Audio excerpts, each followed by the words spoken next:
The polished conference table inside Pentagon Ring E vibrated faintly as 12 senior officers argued over a breach no one wanted to take responsibility for. Voices overlapped, tempers flared, and the air felt thick with ego and urgency. No one noticed the side door open. Mara Keene stepped in quietly, carrying a simple metal tray of tea.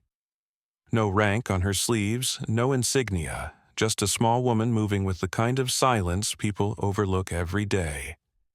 Admiral Reese Calder saw her first and smirked loud enough for the room to hear. Did catering get lost again? Captain Nolan Vex chuckled, leaning back in his chair.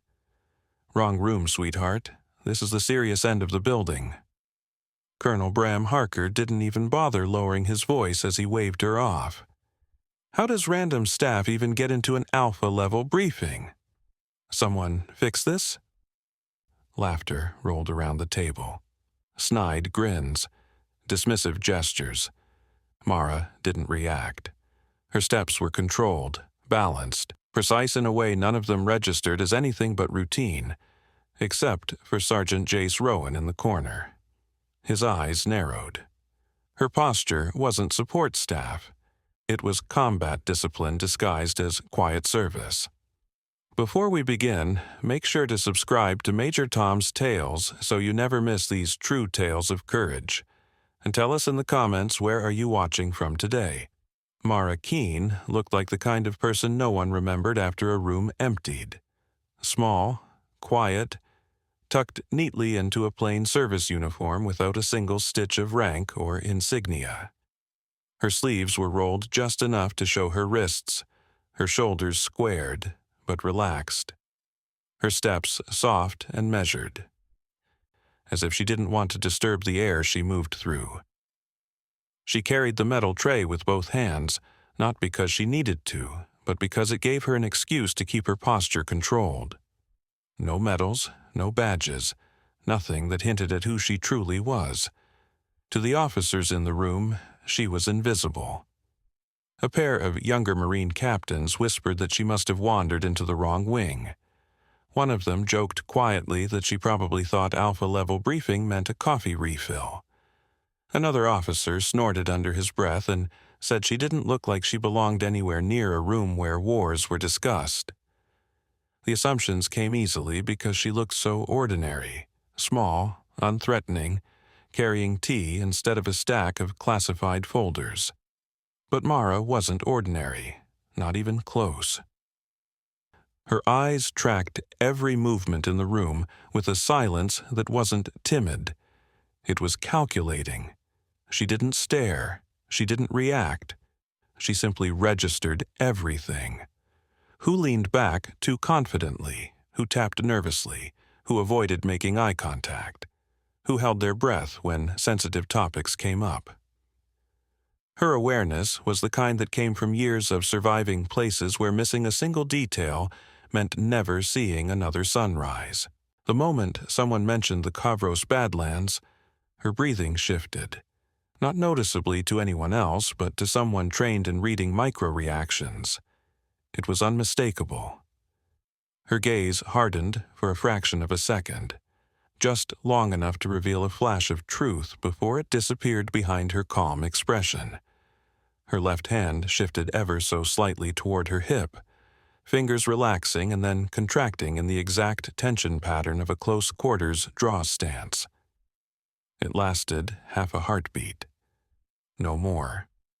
She placed a cup gently in front of Major Arlen Pierce, who barely looked up at first. But when Captain Nolan Vex accidentally nudged his coffee cup to spill across the table, Mara moved before anyone else. She didn't dab at the spill like a server would.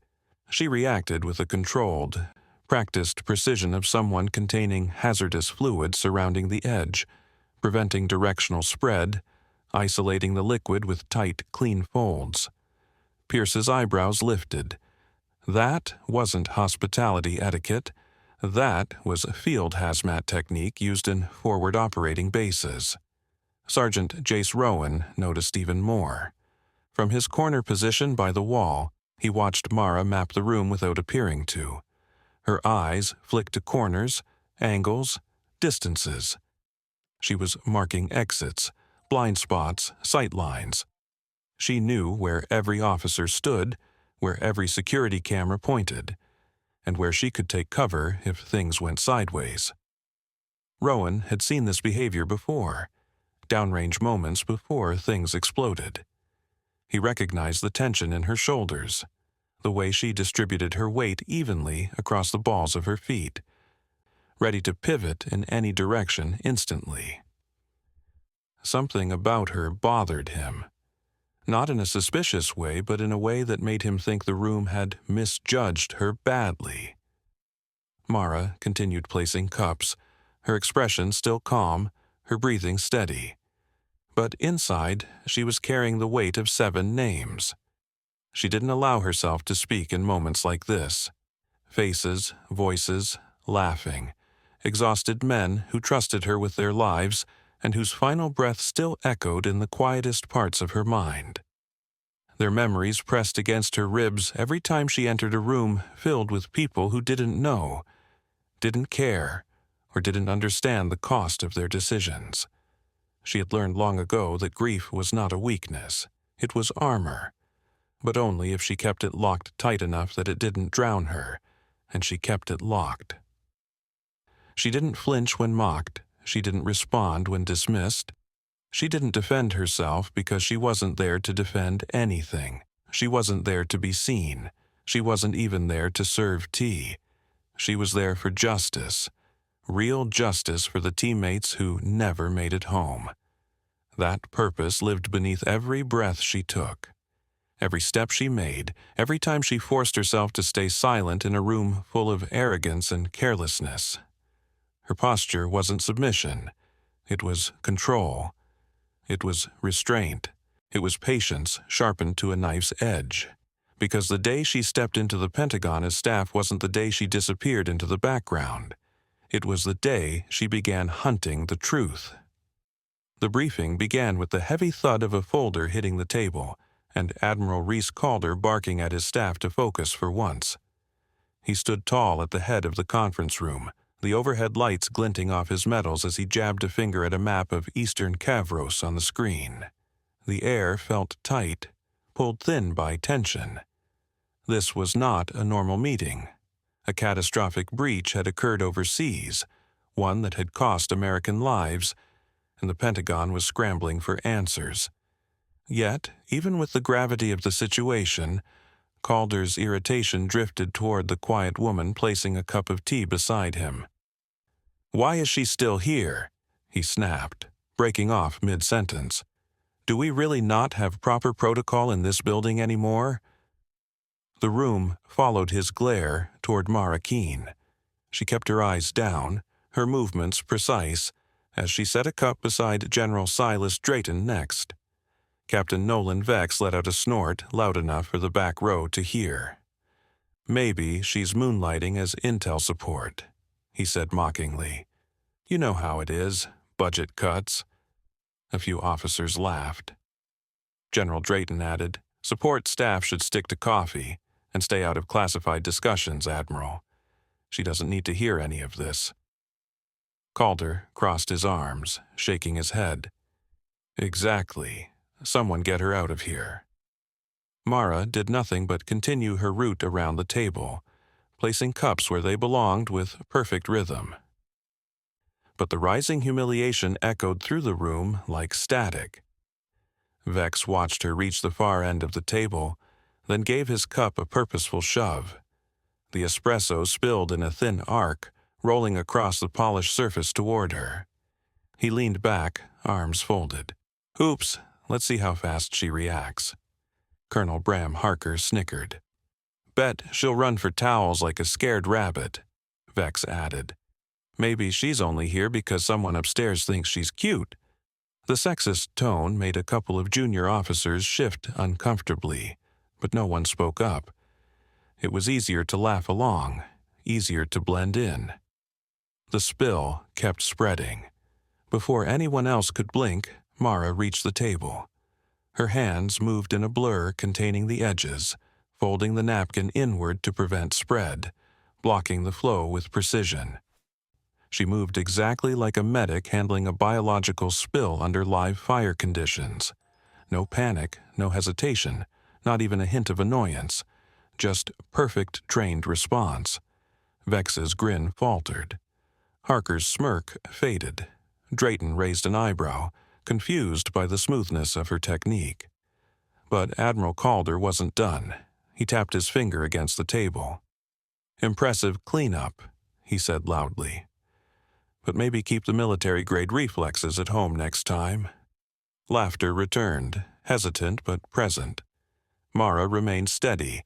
She finished the cleanup, hands controlled, shoulders relaxed, no emotion crossed her face. She simply stepped back to her quiet position by the wall. No anger, no humiliation, no flinch, just silent readiness like she was waiting for something far more important than insults. The briefing resumed. Als zoomed in on a topographical map of Vander Ridge. Counter-sniper teams found evidence of a long-range shooter here. "Approximately 2,400 meters," Mara said quietly. The room froze. Major Arlen Pierce, positioned near the screen, turned sharply.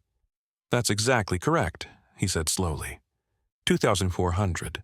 Not 2,000. How did you— Mara's expression didn't shift. "Based on elevation and wind in that region, sir." A hush rolled across the table.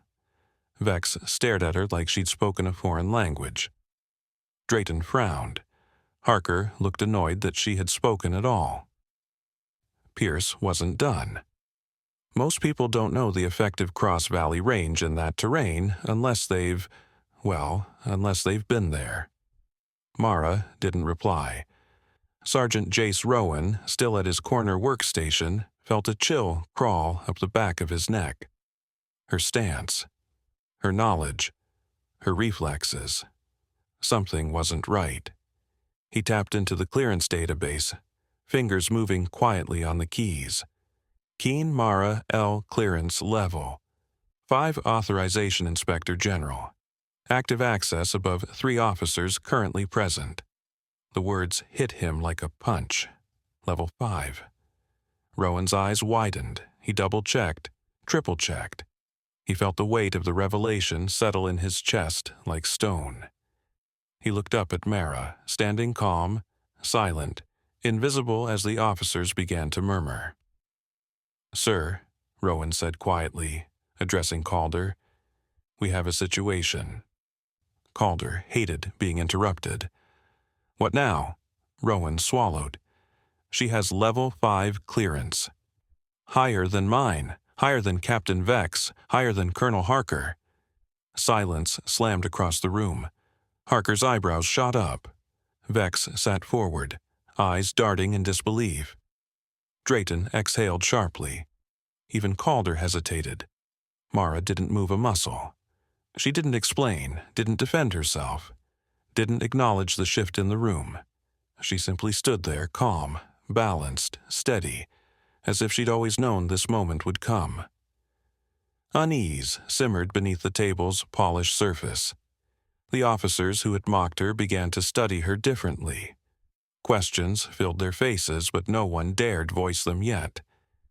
A quiet thought slipped into the narrator's voice. What would you have done in that moment? Stay quiet or speak your truth? For a while, no one spoke. The projector hummed softly as Admiral Calder forced the briefing forward, pretending the revelation about Mara's clearance meant nothing. He clicked to the next slide, a series of satellite images and red-marked grids over rough mountain terrain. The topic shifted from embarrassment to the ambush itself, but attention in the room did not fully return to the screen. Too many eyes kept sliding back toward the quiet woman by the wall. When Calder opened a classified casualty report, Mara's posture changed. It was subtle. Her weight shifted from one foot to a balanced, squared stance. Her shoulders drew back and down, spine straightening as if some unseen instinct pulled her into a protective position between the table and the door. To most of the officers, it looked like nothing. To Sergeant Jace Rowan, it looked like someone bracing for impact. Calder cleared his throat. We lost 7 operators from an off-book unit during this breach.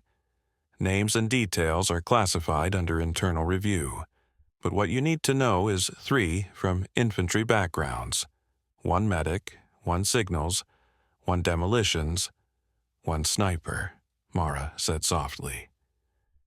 The words slipped out before she could stop them. Calder's head snapped around. The room froze again.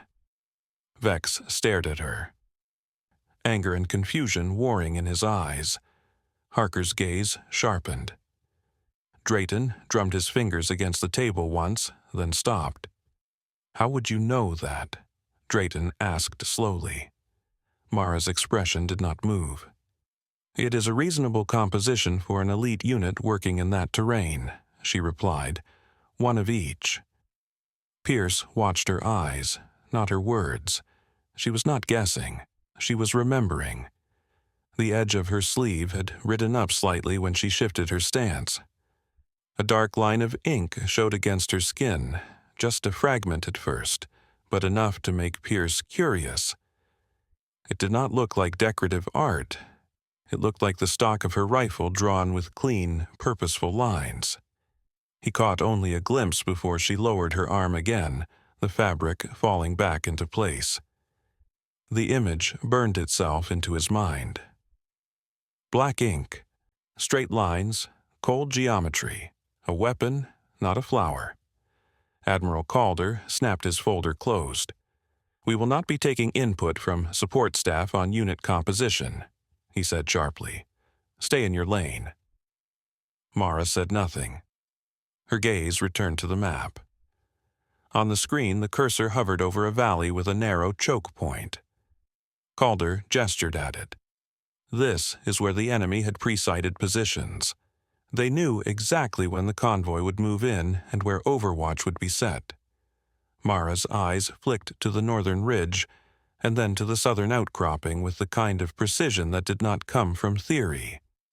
In her mind, she could still feel the recoil in her shoulder, remember the radio crackle, hear the distant thud of mortars walking closer. She knew where every man in that formation had been when it went bad. "The medic was hit first," she said under her breath, more to the map than to the room. Pierce heard it. So did Rowan. Calder missed it, too focused on his own grand explanation. Drayton noticed only that Vex was no longer smirking. Harker stared at his folded hands as if denying the tension would make it vanish. Then Calder said the name. "Phantom Unit 9, he announced, tapping the folder. "That is the unofficial designation of the unit compromised in this breach. Their missions were ghost level, off the books, and now 7 of them are dead." Mara flinched. It was the smallest movement. A tightening along her jaw, a tremor at the corner of her mouth. A brief closing of her eyes like she had just heard a funeral bell ring somewhere behind her. It lasted less than a second, but it was real. Rowan's chest tightened. He had seen people react like that before when the names of their dead were spoken. There was recognition in that flinch. Pain too old and too deep to be manufactured. Calder continued oblivious. "We have reason to believe the leak came from inside this building, potentially from this chain of command. That is why this briefing is restricted." The door opened with a quiet hiss. Director Victor Hale stepped inside, carrying no papers, just a calm presence that changed the air in the room. He wore a simple suit, no uniform, but his authority pressed into the space just as strongly as any starched collar or row of ribbons. Calder paused, surprised. "Director Hale," he said, "we did not expect you personally." Hale offered a thin smile. "I like to be in the room when things really matter." He walked slowly along the side of the table, his eyes sliding over each officer in turn. Calder, Drayton, Harker, Vex, Pierce, Ellington. Then his gaze reached Mara. For the first time since entering the room, someone looked at her and did not see a server. Hale gave her the smallest nod of acknowledgement. not curt, not dismissive, but respectful, as if greeting a colleague. Mara dipped her chin almost imperceptibly in return. The gesture was so brief, so understated that most of the officers almost missed it. Almost. Vex frowned. "Do you know her, sir?" he asked before he could stop himself. Hale did not answer directly. "I know who is supposed to be in this room," he said calmly, "and she is exactly where she is meant to be." Confusion thickened around the table. Ellington glanced between Mara and Hale, her analytical mind already connecting silent dots. Pierce felt the foundation of his assumptions shifting under him. Harker swallowed hard, as if some invisible pressure had tightened around his throat. Rowan watched all of it. Something clicked in his memory. He remembered seeing Mara once near the secure communications wing carrying a stack of file boxes. A week before that, he had caught a glimpse of her in a different hallway wearing a maintenance badge. 2 days ago, he could have sworn he saw her in the cafeteria in plain clothes, head down, listening more than eating. Different roles, same posture, same steady eyes. She had not just appeared today. She had been moving through this building for weeks, maybe months, like a ghost wearing different masks. Everyone in the room could feel it now, even if they would not say it out loud. Something about this small, quiet woman did not match the story they had written for her in their heads. Her clearance, her reflexes, her flinch at the name Phantom Unit 9. The way the director of the CIA nodded to her like she belonged at the center of all of this. The unease grew heavier, settling on shoulders and pressing into the silence between words. They all knew something was wrong with the picture in front of them. They just could not yet see what or who they were really looking at. Admiral Calder's patience finally snapped like a brittle wire. Every unanswered question, every uneasy glance toward Mara, every quiet moment where she refused to play the role he'd assigned her, it all pressed against his pride until it cracked. He stood up sharply, chair legs scraping across the polished floor as he rounded the table. "Enough," he muttered, loud enough for the entire room. "I'm done with this game." Mara didn't move as he approached. Her posture stayed the same, balanced, calm, unshaken. But Calder's frustration had blinded him to the warning signs in the room, the way Pierce was watching her. The way Rowan had stepped an inch forward without realizing it, the way Director Hale had stopped mid-motion. Calder reached out and grabbed her wrist. It happened in a single, thoughtless motion, and it changed everything. When he jerked her arm, her sleeve slid up just far enough to expose the ink underneath. Black lines carved with purpose, the unmistakable silhouette of an M21 sniper rifle. Below it, small hash marks, mission symbols, coordinates. The kind of personal engraving only earned through real deployments. Not theory, not training, real work, real kills, real loss.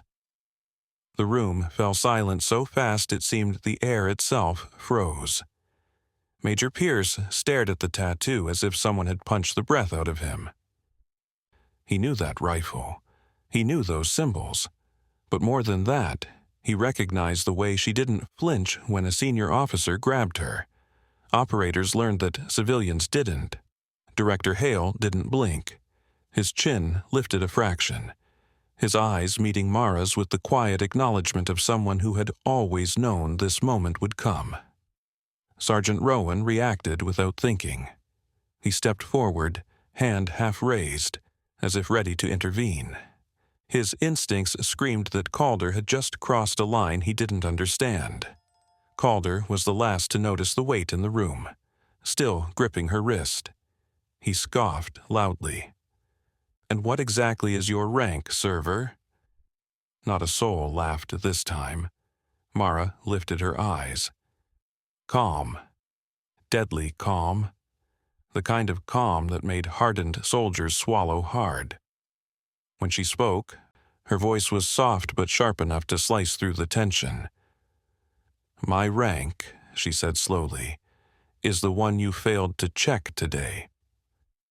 Calder released her wrist as if burned. She lowered her arm, letting the sleeve fall back into place. But everyone in that room had already seen enough. The rifle, the symbols, the quiet truth stamped into her skin. Captain Vex, who had mocked her twice already, dropped his pen. It clattered across the table, echoing through the silence like a warning shot. Colonel Harker went pale. Sweat beaded on his forehead. His eyes darted to the folder labeled Phantom Unit 9, then back to Mara, then away again as if he'd seen a ghost. General Drayton sat perfectly still, the color draining from his face. Mara didn't raise her voice. She didn't step forward. She simply spoke into the space where their arrogance had been 5 minutes ago. "I am not support staff," she said quietly. "I was placed in this building by the Inspector General's office 6 months ago." No one breathed. "My assignment," she continued, "was to identify the source of the leak that compromised Phantom Unit 9. Calder blinked. "Once? Twice? You know of them?" Her gaze drifted to the map behind him. "I was there." Shock rippled through the room like a wave striking a seawall. Pierce whispered, "No, that's impossible." All 7 operators were reported. Mara finished his sentence for him, her tone steady as stone. 7 were killed, not 8. The air cracked like ice. "I am the sole survivor of Phantom Unit 9. A chorus of gasps broke around the table. A pen dropped. A chair creaked. Someone whispered a soft curse. Vex's jaw loosened, his earlier arrogance dissolving so fast he looked physically winded. Harker stared at his hands as though he were afraid to lift his eyes. Drayton shifted uncomfortably in his seat. Calder's mouth opened, but no words came out. He looked smaller now, though nothing about his uniform had changed.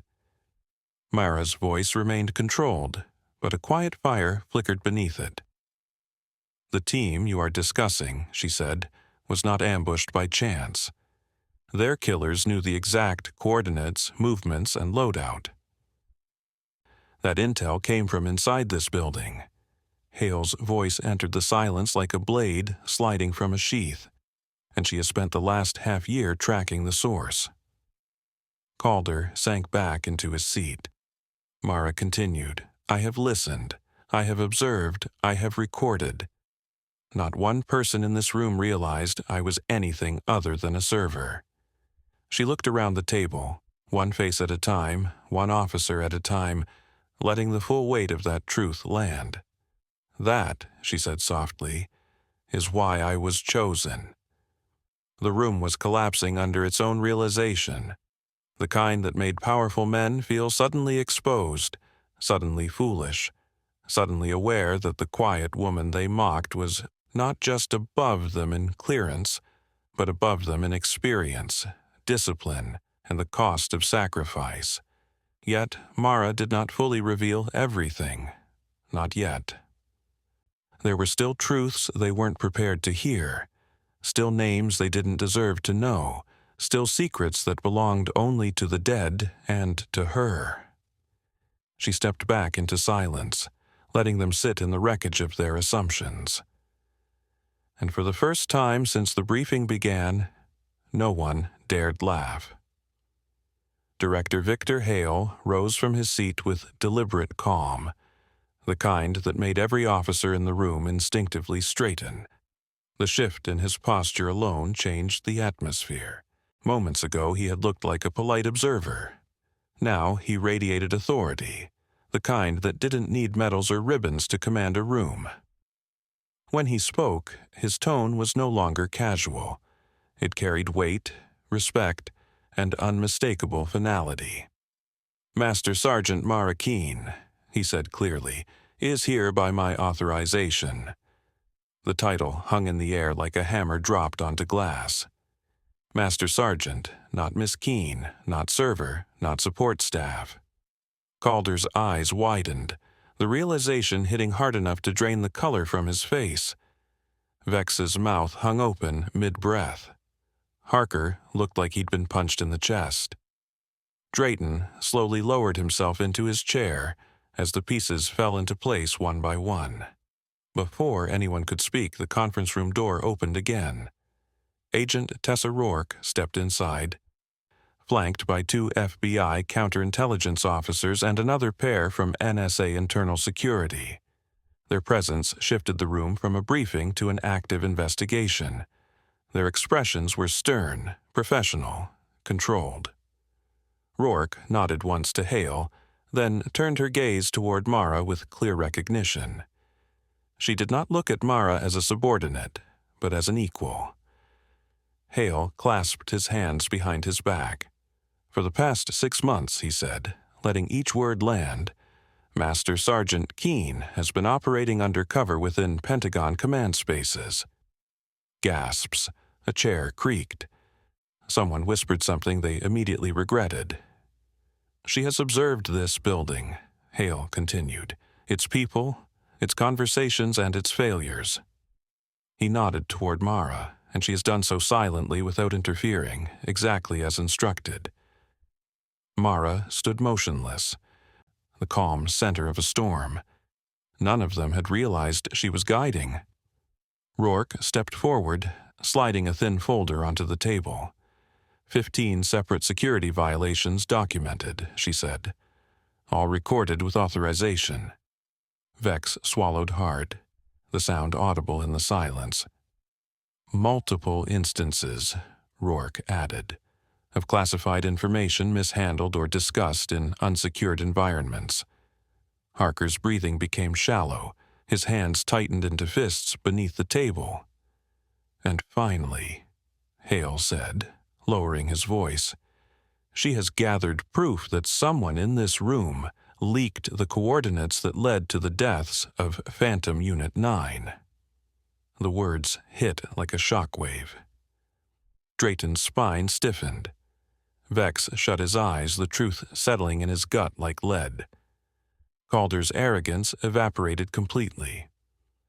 His shoulders sagged under the weight of his own blindness. Rourke's agents spread out, securing the room, ensuring no one moved, no one spoke, no one pretended the situation was still under their control. Mara did not gloat. She did not speak. She did not look at them with vengeance or pride.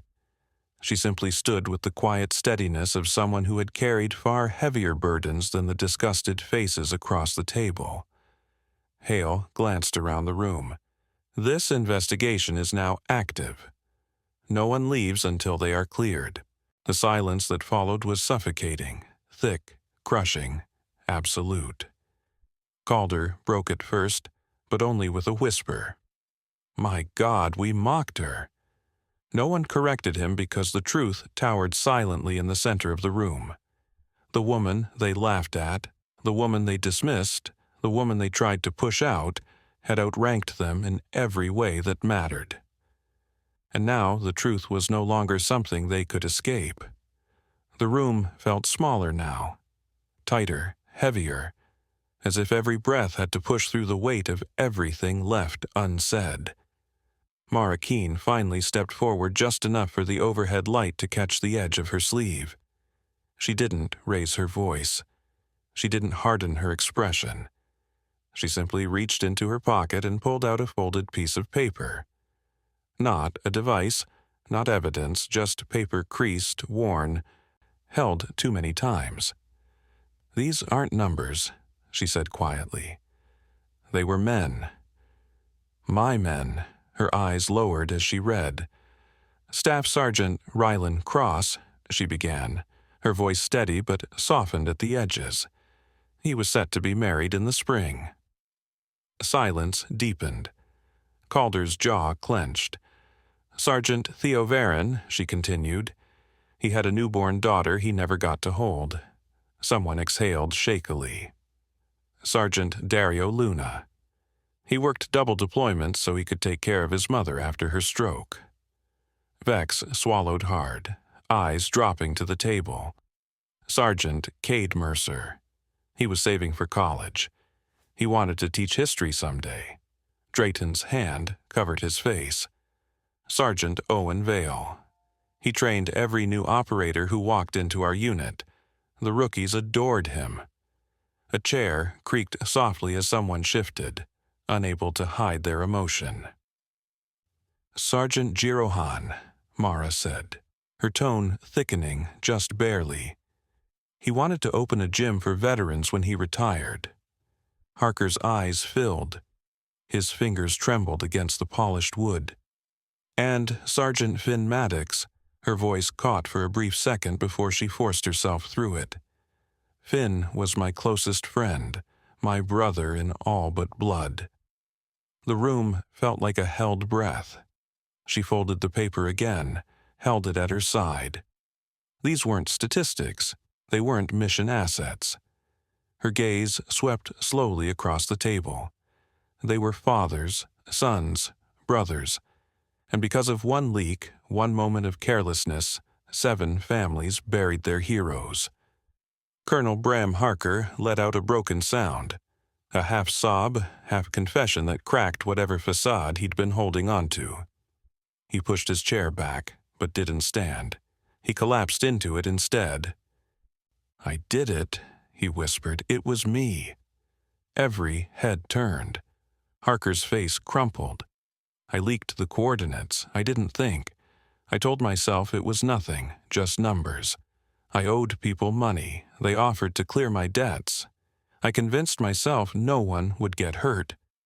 He wiped his face with shaking hands. "I told myself it was harmless." Mara looked at him, not with anger, but with a calm that cut deeper. "You didn't leak numbers," she said quietly. "You leaked lives." Harker broke completely. Tears spilled freely as he clasped his hands over his face. "I never meant, God, I never meant for anyone to die." "But they did," Mara replied softly. "And not because you were evil, because you were careless, because you let your weakness become their opportunity." No shouting, no fury, just truth. Hale stepped beside her. Harker wasn't the only one approached, he said. "The pattern is broader." "Far broader." Mara nodded. 7 officers across 3 commands were targeted the same way. All vulnerabilities exploited. Debts, addictions, failing marriages, ambition. Someone inside this building is feeding foreign intelligence the profiles they need. Drayton stiffened. Vex shut his eyes. Calder looked sick. "And it won't stop," Mara added, "unless we stop it." Her words landed with the force of a gavel. Then slowly, Admiral Calder rose from his seat. His hands were unsteady at first. His uniform needed adjusting twice before he managed to straighten it properly. He didn't hide the tremor in his breath. He didn't hide the shame in his eyes. He stood at full height facing the woman he had mocked. Then he lifted his hand to his brow and saluted her.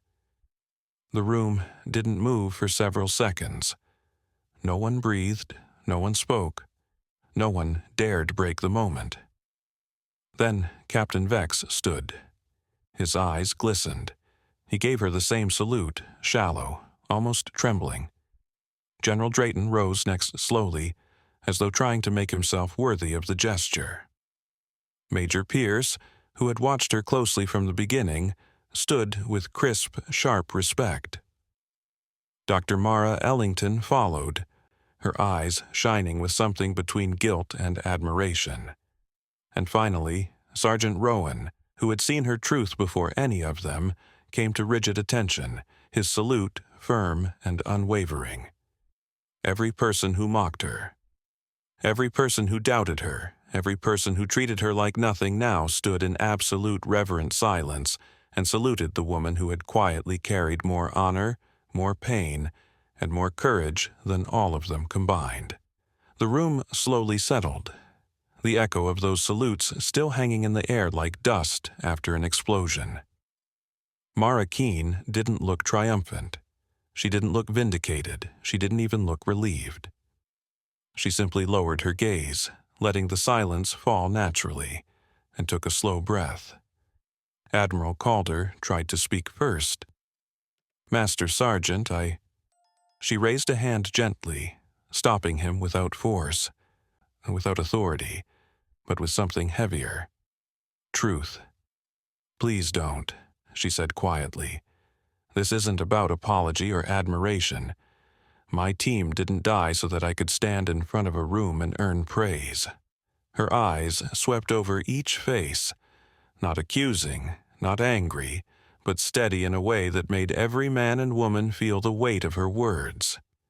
"They died because someone was careless," she continued. "Because someone didn't think, because someone assumed a shortcut wouldn't matter. No one dared breathe. And that," she added, "kills faster than bullets." Harker bowed his head, shoulders shaking. Vex hid his face. Drayton stared at the table as though trying to carve a lesson into its surface with sheer regret. Calder couldn't look at her at all, but Mara didn't linger in their shame. She folded the paper with the names of her fallen teammates and tucked it back into her pocket near her heart, where she had carried it every day for 6 long, lonely months. Then she stepped back from the table. "Justice is all they deserved," she said softly. "Not pity, not sympathy, justice." Director Hale gave her a subtle nod, affirming the unspoken decision already made. Agent Rourke stepped closer. "We need to move," she said. "There's more to uncover, more people involved." Mara didn't hesitate. "Then, let's finish it." Hale, Rourke, and the federal officers guided her toward the door. No one tried to stop her. No one dared. As she reached the threshold, Calder finally found his voice. "Master Sergeant, what you did here today—" She paused, but didn't turn fully toward him. "I did my duty," she said, "and now I'll do the rest of it." Then she stepped into the hallway, the investigators falling in around her. Her footsteps were steady, purposeful, carrying her toward a larger battlefield, one made of whispers, compromised loyalties and silent dangers buried inside the very walls she walked. Behind her, the officers remained standing, shaken but changed. They watched the door close, each one carrying a new understanding of the cost of arrogance, the fragility of security, and the strength of the quietest warrior among them. The narrator's voice settled gently, solemnly over the scene. "Never mistake silence for weakness. Some battles are fought long before a salute is given. Many heroes walk among us quietly, moving through the world without applause or recognition. They carry scars no one ever sees, memories they never speak of, and burdens heavier than their uniforms ever showed." Mara Keene was one of them, one of the countless silent warriors who did their duty long before anyone knew their name. Her story reminds us that courage doesn't always shout. Sometimes it stands in the back of a room unnoticed until the truth forces it into the light. As you finish this story, take a moment to salute the fallen, respect the unseen, and remember the price of every freedom we often take for granted. If you enjoyed this story, please subscribe for more tales from Major Tom's Tales. These stories keep the courage alive for generations to come.